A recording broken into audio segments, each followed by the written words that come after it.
कर रही हूँ। तो ये देखो यहाँ पे ये लाइन से ये 4 वैल्यूज़ दी हुई है। इसका मतलब क्या है, ये आपका गिवन है μ1 dash is equals to -1.5, μ2 dash is equals to 17, μ3 dash is equals to -30 and μ4 dash is equals to 108। ये अलग से ये देखो वैल्यू के साथ में जो दिया हुआ है ये तुम्हारा ए का वैल्यू है। तो एग्ज़ाम में कभी कभी मीन पूछ लेता है, तो ये याद रखो मीन क्या होता है, ए प्लस μ1 डैश होता है। ओके, तो यहाँ पे कितना हो जाएगा, ए का वैल्यू कितना है 4 माइनस 1.5। आप इसको कैलकुलेट कर लो, 4 माइनस 1.5, तो ये आपका हो जाएगा 2.5। ओके, तो ये एमसीक्यूज़ के पॉइंट ऑफ व्यू से याद रखो अगर ये मीन पूछ लेता है तो। अब यहाँ पे जो है ना ये सारी वैल्यूज़ क्या दी हुई है, μ1 μ2 μ3 μ4 डैश सब दिया हुआ है। तो अब हम लोग जो है मोमेंट्स अबाउट द मीन, मतलब हमको क्या निकालना है, सेंट्रल मोमेंट्स। मैं वर्ड यहाँ लिख रही हूँ, सेंट्रल मोमेंट्स हमें निकालना है। तो ये क्या होता है, ये देखो इसमें डैश नहीं लगाया, ध्यान से देखो, μ1 μ2 μ3 एंड μ4। तो μ1 का वैल्यू हमेशा 0 होता है और μ0 का वैल्यू हमेशा 1 होता है। ओके, अभी μ2 लिखा है तो यहाँ क्या लिखोगे, μ2 डैश, यहाँ μ3 लिखा है तो μ3 डैश। ये मैं आपको फॉर्मूला याद करा रही हूँ। ओके, यहाँ पे डैश, तो देखो लेफ्ट हैंड साइड में डैश नहीं लगाया, ध्यान से देखो। ओके, डैश नहीं है, राइट हैंड साइड में मैंने डैश लगाया हुआ है। नाउ μ2 से छोटा क्या होगा, μ1 डैश। तो सभी में आप क्या लिखो, μ1 डैश सभी में लगा दो। ओके, नाउ इसमें यहाँ पे 2 लगा हुआ है इसलिए इसमें पावर 2 लगाओ, इसमें 3 है इसलिए इसमें पावर 3 लगाओ, इसमें 4 है इसलिए पावर 4। यहाँ पे लिखो 1 2 एंड 3। अब यहाँ पे नेगेटिव सिंबल लगा दो, ये फॉर्मूला रेडी हो गया। नाउ यहाँ पे 3 लिखा हुआ है ना, यहाँ पे 3 लिखा हुआ है इसलिए हम यहाँ क्या लिखेंगे, 3, 3 से छोटा 2, 2 से छोटा 1, डैश डैश लगाओ, निगेटिव पॉजिटिव, फॉर्मूला कंप्लीट। इसी तरीके से यहाँ पे 4 लिखा है तो 4 लिखो, 4 से छोटा 3, 3 से छोटा 1 लिखो, एंड देन इसके बाद में ये दोनों का मल्टीप्लाई कर दो। ये क्या हो जाएगा, 3 2 ज़ 6। तो यहाँ पे हम क्या लिखेंगे, 3 2 ज़ 6, 6 से अभी यहाँ पे 6 लिखा, अब यहाँ पे लिख लो 2 और यहाँ पे लिखो 1। तो ये दोनों डैश रहेगा बट इसमें आपको स्क्वायर लगाना है, यहाँ पे नेगेटिव पॉजिटिव एंड नेगेटिव। ये फॉर्मूला इसका पूरा कंप्लीट हो गया सेंट्रल मोमेंट्स का। नाउ μ2 डैश कितना दिया हुआ है, देखो यहाँ पे ये है 17 एंड μ1 दिया है -1.5 का स्क्वायर। आप इसको सिंप्लीफाई करोगे तो इसकी वैल्यू आएगी 14.75। इसी तरीके से μ3 का वैल्यू कितना दिया हुआ है, -33। μ2 कितना दिया, μ2 डैश दिया हुआ है 17 और ये μ1 है -1.5 प्लस 2 इंटू -1.5⁻3।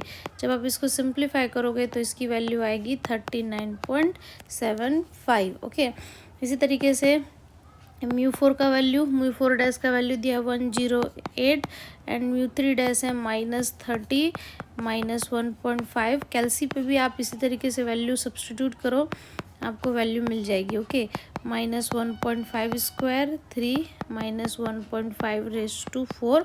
कैलकुलेटर पे रख के सॉल्व कर लेना, आपकी ये वैल्यू आ जाएगी 142.31।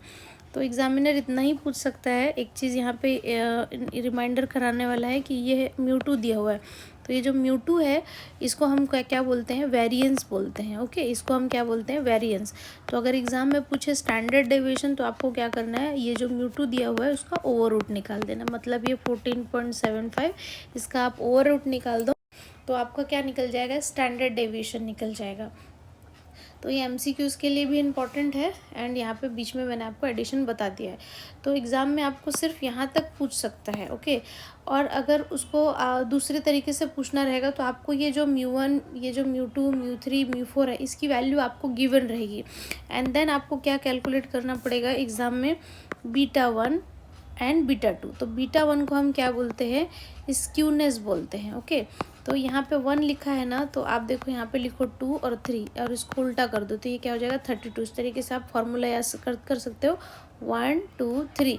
मतलब क्या है, आपको μ3 का स्क्वायर करना है और μ2 का पावर 3 करना है। तो μ3 अभी हमने निकाला है, ये देखो ये कितना है 39.75, इसका स्क्वायर हो गया एंड म्यू टू है 14.75, इसका पावर 3। तो ये वैल्यू अगर आप सिंप्लीफाई करोगे तो ये आएगा 0.4926। तो ये जो स्क्यूनेस है वो दो टाइप का होता है, एक क्या होता है पॉजिटिव होता है और नेगेटिव होता है, लेकिन ये डिपेंड किसके ऊपर करता है, डिपेंड करता है म्यू थ्री के ऊपर में। तो आप देखो ये म्यू थ्री जो हमने निकाला है वो क्या है, पॉजिटिव है, इसलिए आपका स्क्यूनेस क्या होगा, पॉजिटिव होगा। ओके, इसी तरीके से एक है ये बीटा टू। तो बीटा टू को हम क्या बोलते हैं, कर्टसिस बोलते हैं। ओके, तो कर्टसिस हम इसको कैसे लिखेंगे, यहाँ पे लिखेंगे 4, और 4 को समझो मैंने दो पार्ट में स्प्लिट कर दिया है, म्यू टू। तो म्यू 4 की वैल्यू कितनी निकाली थी, ये देखो हमने निकाला था 142.31, एंड म्यू टू का वैल्यू हमने कितना निकाला था 14.75। तो ये हो गया 14.75, इसका स्क्वायर आप इसको सिंप्लीफाई करो तो ये वैल्यू हो जाएगी 0.6543। तो ये जो कर्टसिस होता है ना वो 3 टाइप का होता है, मतलब एक तो अगर 3 के बराबर आ गया तो इसको हम क्या बोलते हैं, एम मीडियम, तो ये होता है हमारा मेसोकर्टिक। ओके, 3 से बड़ा आ गया तो लार्ज वैल्यू आएगी, सपोज दैट 8 आ गया, 9 आ गया, 5 लाइकवाइज ऐसा कुछ आ गया, तो हम उसको क्या बोलते हैं, लेप्टोकर्टिक। ओके, तो एल से याद रखना, मीडियम लार्ज ऐसे करके आप याद रखो, लेप्टोकर्टिक। ओके, एंड इसके बाद में जैसे 3 से छोटा आ गया, लाइक जैसे अभी आप देख सकते हो इसकी वैल्यू कितनी आई है 0.65। तो जब 3 से छोटा आ जाता है तो छोटे बच्चे क्या करते हैं, खेलते हैं, है ना, तो ये प्ले लिखो बट यहाँ पे टी डाल देना, प्लेटी हो जाएगा, प्लेटिक कर्टिक। ओके, तो इस तरीके से प्लेटिकर्टिक की स्पेलिंग याद हो जाएगी। प्लेटिकर्टिक कब होगा, जब 3 से छोटा होगा, मेसोकर्टिक होगा जब 3 के इक्वल होगा, लेप्टोकर्टिक होगा जब आपका वो 3 से बड़ा वैल्यू होगा। तो इस तरीके से बीटा टू को हम कर्टसिस बोलते हैं। तो एग्ज़ाम में हो सकता है कि आपको सिर्फ बीटा 1 बीटा 2 पूछे और आपको ये सब सेंट्रल मोमेंट्स, ये जो बिना डैश का है ना, यहाँ पे मैंने डैश नहीं लगाया, आप देखो इसमें, इसको हम क्या बोलते हैं, सेंट्रल मोमेंट्स बोलते हैं। ओके, तो ये वैल्यू में भी पॉसिबल चेंज हो सकती है, बट ऐसा प्रॉब्लम एग्ज़ाम में ज़रूर आएगा। ओके।